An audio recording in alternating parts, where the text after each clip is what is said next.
নমস্কাৰ আপোনালোক সকলোকে পুনৰবাৰ স্বাগতম মনস্মাই মজিদ বন্ধুসকল লগতে চাওক আজি সন্ধিয়াৰ 7টা গুৰুত্বপূৰ্ণ খবৰ।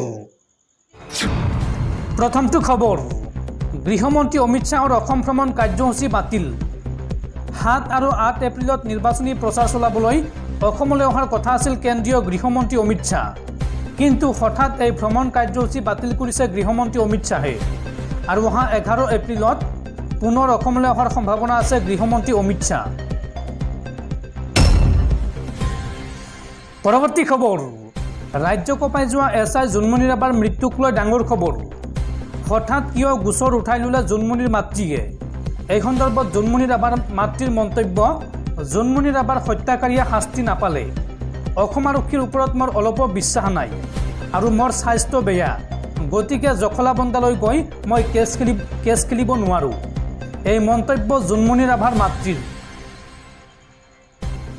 জোনমণি ৰাভাৰ হত্যাকাৰীয়ে শাস্তি নাপালে অসম আৰক্ষীৰ ওপৰত মোৰ অলপো বিশ্বাস নাই,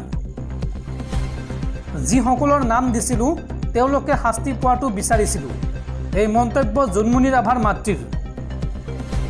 জোনমণি ৰাভাৰ মাতৃয়ে এই সন্দৰ্ভত লগতে কয় যে মোৰ স্বাস্থ্য বেয়া, মই জখলাবন্দালৈ গৈ কেছ খেলিব নোৱাৰোঁ। জোনমণি ৰাভাৰ মৃত্যুৰ গোচৰ উঠাই লোৱা প্ৰসংগত জোনমণি ৰাভাৰ মাতৃৰ এই মন্তব্য।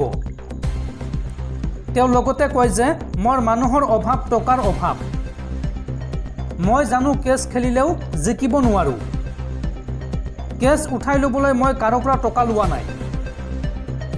CBIৰ তদন্ত শেষ হ'ল, তেওঁলোকে কেৱল দুৰ্ঘটনা বুলিহে ক'লে। এই মন্তব্য এছআই জোনমণি ৰাভাৰ মাতৃৰ।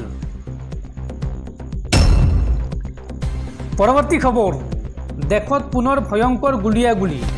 এইবাৰ ছত্তীশগড়ত নিৰাপত্তাৰক্ষী আৰু নক্সালবাদীৰ মাজত ভয়ংকৰ সংঘৰ্ষ আৰু এই সংঘৰ্ষৰ সময়ছোৱাত ভাৰতীয় নিৰাপত্তাৰক্ষীয়ে গুলীয়াই হত্যা কৰিছে 3টা নক্সালবাদীক আৰু ঘটনাস্থলীৰ পৰা LMG AK-47 ৰাইফল জব্দ কৰিছে নিৰাপত্তাৰক্ষীয়ে। ৰাজ্যখনৰ বিজাপুৰ জিলাৰ ছত্তীশগড় তেলেংগানা সীমান্তত এই ভয়ংকৰ ঘটনা সংঘটিত হৈছে। বন্ধুসকল, তাৰপিছত 4 নম্বৰ খবৰটো জনোৱাৰ আগতে আপোনালৈ এটা সৰু ৰিকুৱেষ্ট, যদি তেওঁলোকে এইটো ভিডিঅ'ত লাইক কৰা নাই তেন্তে প্লিজ এটা লাইক কৰি দিয়ক আৰু এনেকুৱা ধৰণৰ নতুন নতুন ভিডিঅ' পাবলৈ চেনেলটো ছাবস্ক্ৰাইব কৰি কাষত থকা বেল আইকনটো প্ৰেছ কৰি ৰাখক। পৰৱৰ্তী খবৰ, গুৱাহাটীৰ আমিনগাঁৱত এটা মছজিদত STFে চলাইছে অভিযান। ISISৰ লিংক বিচাৰি মৰিয়াপট্টি জামে মছজিদত চলিছে STFৰ অভিযান। উল্লেখযোগ্য যে কেইদিনমান পূৰ্বে STFৰ হাতত গ্ৰেপ্তাৰ হৈছিল গুৱাহাটীৰ ছাত্ৰ তৌচিফ আলী ফাৰুকী আৰু তৌচিফ আলী ফাৰুকীয়ে নিয়মীয়াকৈ গৈছিল এই মছজিদটোলৈ আৰু এতিয়া ISISৰ লিংক বিচাৰি এই মছজিদটোত STFে চলাইছে অভিযান।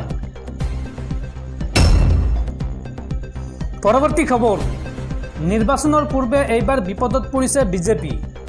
আদৰ্শ আচৰণবিধি উলংঘাৰ বাবে অসম বিজেপিলৈ জাননী জাৰি মুখ্য নিৰ্বাচনী বিষয়াৰ।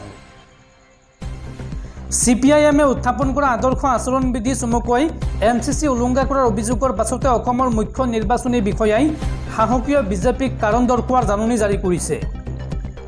চৰকাৰী কাৰ্যসূচীৰ ভিতৰত হিতাধিকাৰীৰ সংখ্যা বৃদ্ধি কৰাৰ লক্ষ্যৰে বিজেপিয়ে আৰ্থসামাজিক সমীক্ষাৰ চলেৰে মানুহৰ তথ্য সংগ্ৰহ কৰাৰ বিৰুদ্ধে আদৰ্শ আচৰণবিধি ভংগ কৰাৰ অভিযোগ তুলিছিল CPIMে।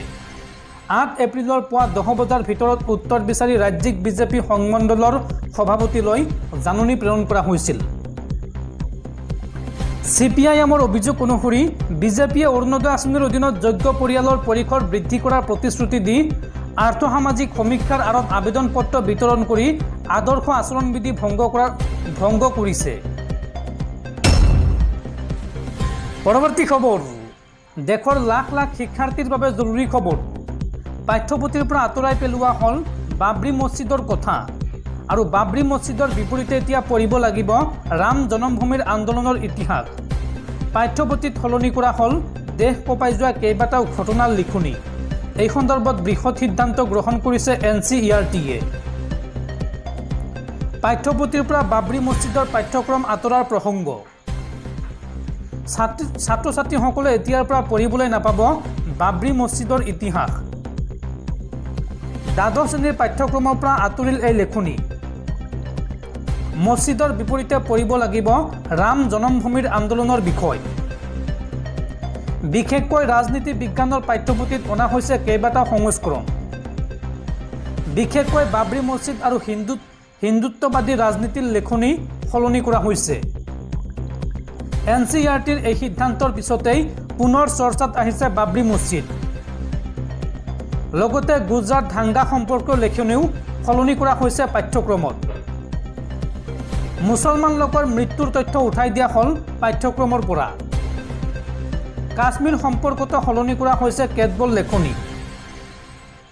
সাম্প্ৰদায়িক বিষবাস্প বিয়পোৱা প্ৰায় সংখ্যক লেখনি সলনি কৰিছে NCERTয়ে।